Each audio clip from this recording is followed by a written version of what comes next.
That night, Jeremiah settled his bulk into a bunk in the Johnsons' barn. Strictly speaking, it should have been more comfortable than Verna and Reggie's back porch, but he missed the breeze blowing through the screen, and he maybe even missed that old hound dog, too. There was something consoling about the whiffles and whimpers of a sleeping dog. Might have to get one once he was back in Kline. Louisa said she wished she could give him the guest room, but it was happily full of family. And that was a true statement if he'd ever heard one. When they came up into the yard, they were riding double on Freeman's 2 mules, Noah and Mary Ann together on one, and Jackie holding on to Freeman on the other. Although he had to be nearly 60, Freeman had hopped down like a man half his age and lifted the boy after him with a whoop and a shout of joy. "Louisa, come see your grandboy," he hollered. Louisa burst through the door laughing and crying, and Freeman lifted his grown son down from the mule with a tenderness that put a lump in Jeremiah's throat.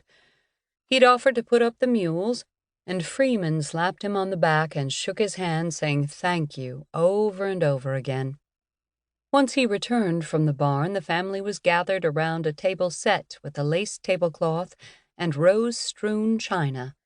The room was filled with voices, laughter, and the smells of roast pork and fresh bread.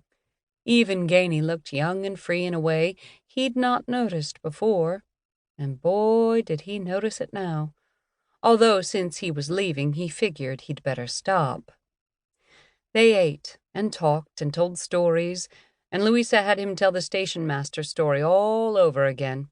Everyone laughed like it was the funniest thing they'd ever heard, and although Noah's cough was terrible, the pinched look he'd seen on Mary Ann's face back in Ansted had eased. Jackie had the look of a boy who'd been given his first hunting rifle and horse on the same day. When it was time to go, Jeremiah and Gainey were barely out of the yard before Freeman called them back.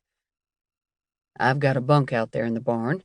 You're welcome to use it if you'll give me a hand in the orchard the next few days." He grinned. "Noah will help once he's healed up, but I sure could use your help until then."